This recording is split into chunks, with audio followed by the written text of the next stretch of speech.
Fallout the Frontier is finally here, the highly anticipated New Vegas mod that's been a work in progress for over 7 years at this point, and this functionally being a new Fallout game, at least based on how it plays, the experience you'll have with it. It is simply massive, literally the biggest Fallout mod we have ever received, and there is a lot to talk about as far as this one goes. I played quite a bit of this one, completed one of the main quest lines, and just put a lot of hours into it as far as the main and side content. The beauty of this all being that it's a totally free experience you could download right now. All you need is Fallout New Vegas and all of its DLC. The Steam version of this one is on the way, which will make downloading this even a bit easier, hopefully coming out in the next couple of days, and you almost certainly will want to be downloading this one. But before we get into that, let's share a message from today's video sponsor. Do you want a game that you could pick up and play for just a couple of minutes or even hours at a time? Well, if that's the case, I have the perfect option for you. Everybody's favorite Raid Shadow Legends. Raid gives you over 500 champions to collect and customize in your own unique ways. One of my favorite champions is the legendary Septimus. He has the very special and unique ability of dealing more damage the higher an enemy's health, making him pivotal in some of those boss fights. And a great tandem pick is the legendary champion with the Martyr. She has the insane ability of giving my whole team a counterattack at the same time. My favorite aspect of Raid is curating and customizing your own set team of champions, then taking them into all kinds of arenas, whether it be in epic boss fights in the PvP arena against other players, or even just in the story-driven campaign. In the last month, Raid got one of its biggest updates ever, adding in the Doom Tower, a giant tower with 120 floors, a bunch of secret challenge rooms, and 12 seriously epic bosses to take on. It's a great time to start playing, and things get even better as you can claim the super special champion Bulwark, who will be a huge help against some of those tower bosses. If you want to get a head start in Raid or just support this channel, all you have to do is hit the link in the description and get your free Void Champion, an XP booster, 50 gems, and some energy refills, and even an ancient shard as soon as you get in game. You get this pretty cool champion you can get for free right now. You can find some extra rewards in your inbox for the next 30 days only just by clicking this inbox button.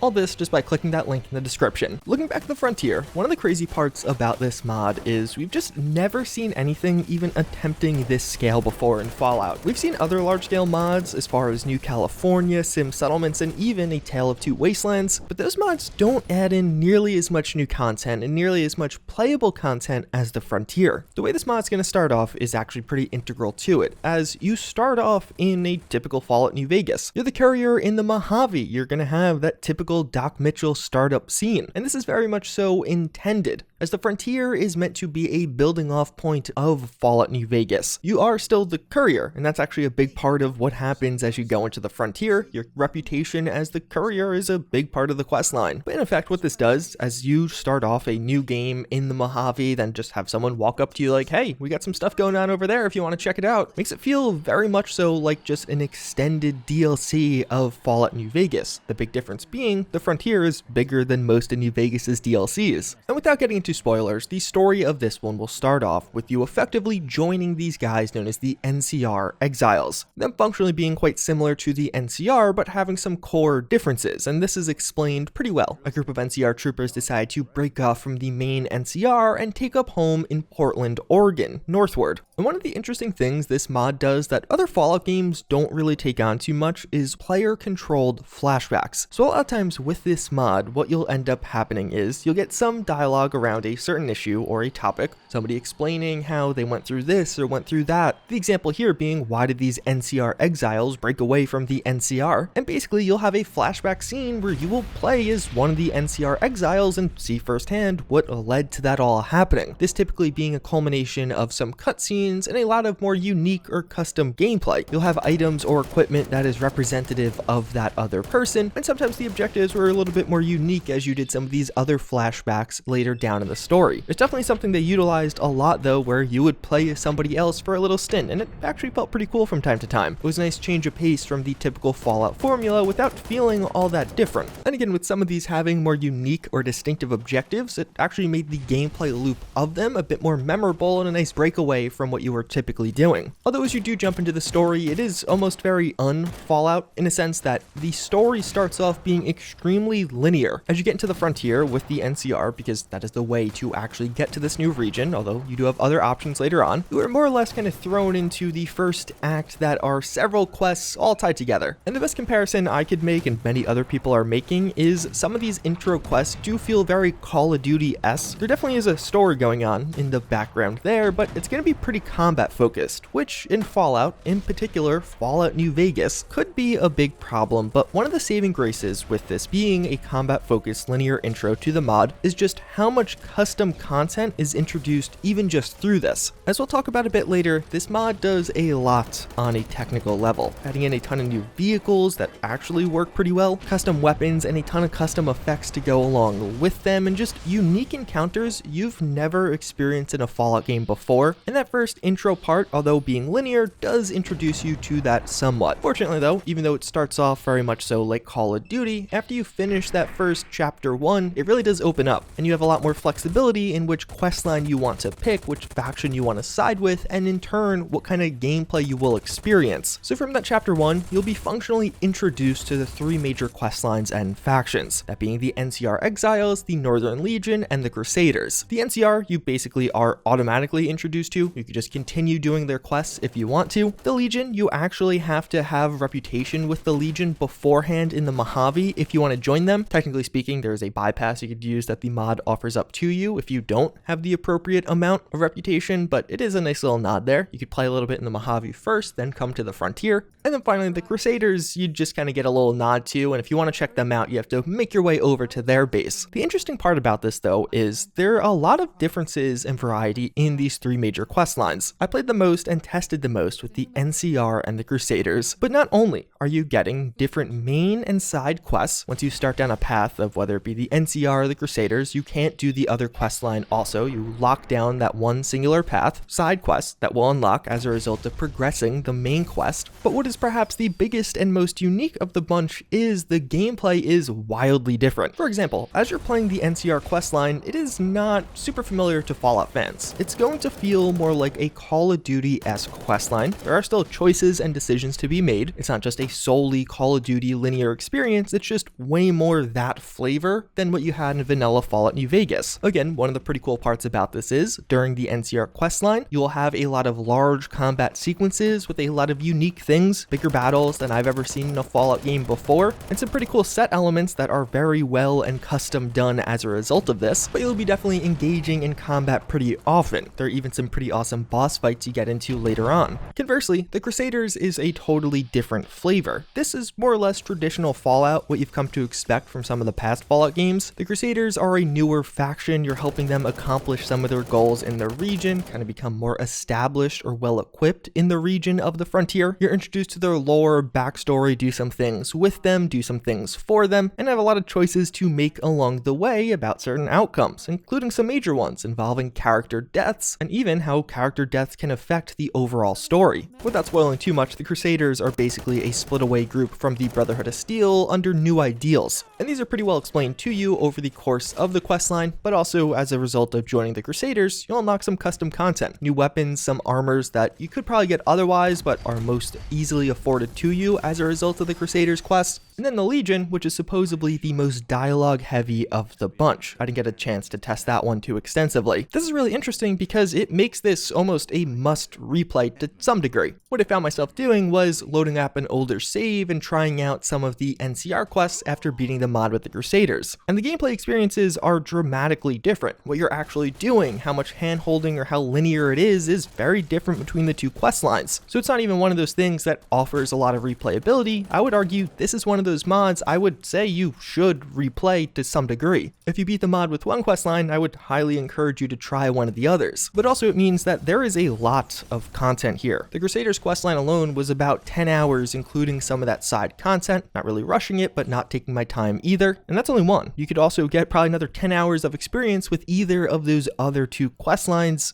making this a pretty immense experience overall, without a doubt being new game caliber of gameplay length. But one of the biggest things you'll experience while playing the Frontier that will stand out to you is just the sheer amount of custom content. Some of this being questline specific, you'll only get it from doing one questline to another. Some other things just in the world or game itself. This mod does a lot of things that have simply never been done done in Fallout before. One of the easiest examples that a lot of people have been talking about is the driving. This adds in functional vehicles for both you and your enemies. During the NCR questline, you will be driving vehicles, whether it be doing crazy jumps or even an extended tank sequence, and can actually get some vehicles for yourself later on. This actually feels way better than it has any right to, especially from a fan-made mod project, considering this is built off of what is now a 10-year-old engine that never really had any intention to actually have vehicle gameplay added as a part of it. It's actually a lot of fun. It's not perfect, but it's not nearly as jank or bad as any other vehicle mod out there, and at points was actually really good. If anything, this makes me hope that in down the line Fallout games, they do add vehicles, perhaps after Starfield. And although using vehicles yourself is pretty fun, it also is a pretty cool interaction of having other NPCs, whether it be allies or enemies, use vehicles besides you. This was another major point with this mod. Sometimes you would have an enemy tank roll up and you'd have to deal with that in a different way than just a power armored enemy. You might have to whip out the big guns, you might have to call in an airstrike or something along those lines. It made the gameplay feel a lot more dynamic than traditional Fallout. It really took you out of it for a moment and appreciate how much effort went into this and kind of change up the dynamic of a battle. Just vatsing on their head a couple of times wasn't the answer. It made those almost boss-esque fights feel a lot different. And that's not to mention some of the just passive set pieces. The first time you walk around the NCR airbase is actually pretty incredible. In the background, you just have vertibirds taking off, flying around, and then some landing at the same time, like a living airport, and it's pretty insane. Like, it feels so right in a Fallout game, but just watching that happen in the background next to you, not really relevant to your current quest, was a pretty surreal experience. The mod authors really did something special with the implementation of some of these vehicles, and I would argue just to experience those is worth downloading the mod.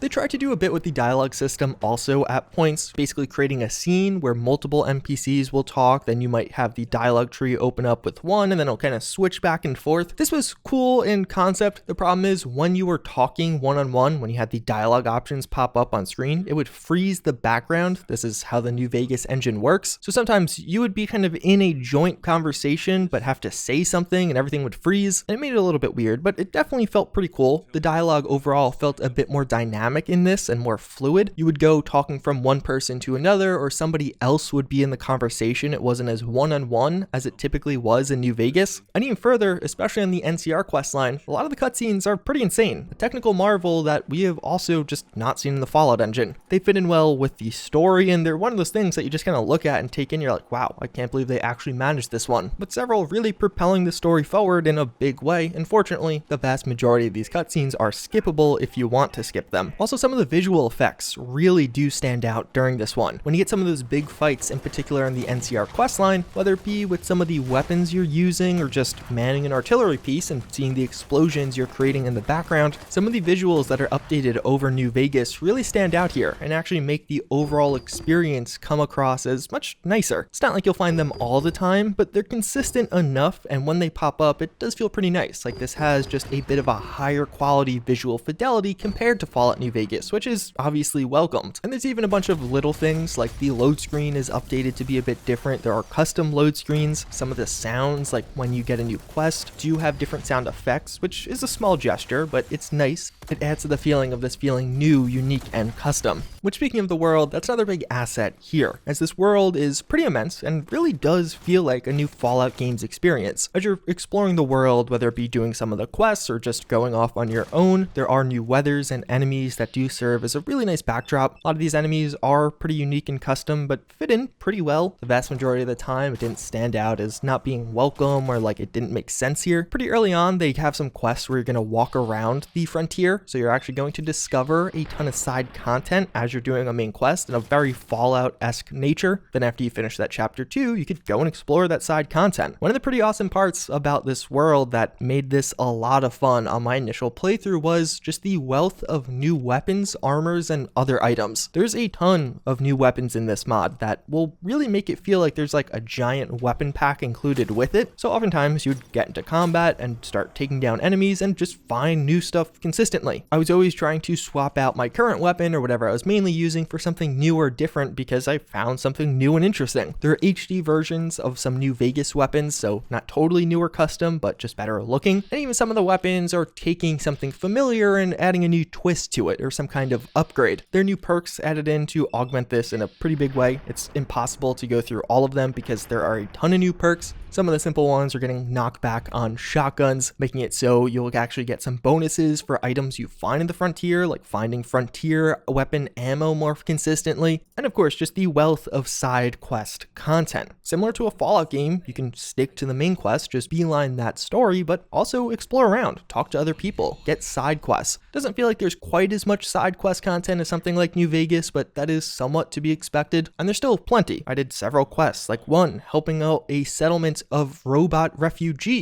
that were scared of being taken for scrap. But in a very Fallout nature, these robot refugees had something else going on there that was the point and premise of that quest. A lot of little interesting encounters, certain settlements or spin-off places that really just offer side quest content that was oftentimes pretty interesting. And when you do make it to the end of this one, it does feature a fully fledged end credit scene that does account for some of the miscellaneous choices you make in addition to your main story outcomes, and of course, some of the side quest choices you make. So if you helped out this settlement or that settlement, you'll have stuff like that pop up on the end credits. And even there's actually a little epilogue quest that pops up after the end credits. You're not just immediately kicked out of the frontier. So overall with this one, there are a lot of similarities, but also some stark differences from a Fallout game. It has that core Fallout feature of a big open world for you to explore, experience, try out new weapons, talk to people, go on weird or wacky adventures. And even on that note, this actually supports the Wild Wasteland trait, so if you do take that early on, you will have Wild Wasteland encounters in the frontier, which was a nice touch. And also things like skill checks and choices in dialogue are definitely represented here. Although something that may become a barrier to entry for some is the writing at points is of course not the best. You can't really compare the writing of a fan-made mod to a fully fledged Fallout game. The writing was mostly okay. From time to time, you definitely had some odd choices where you can be like, what? Why did they even add that in? And I don't really think this mod's going to be winning any awards for writing, and really I would say the bigger appeal is the technical achievement, some of the custom content added in, and just, again, it's kind of like a Fallout game. You have a big open world with a ton of quests to do and a ton of items to find, many of which are unique or totally new things like vehicles.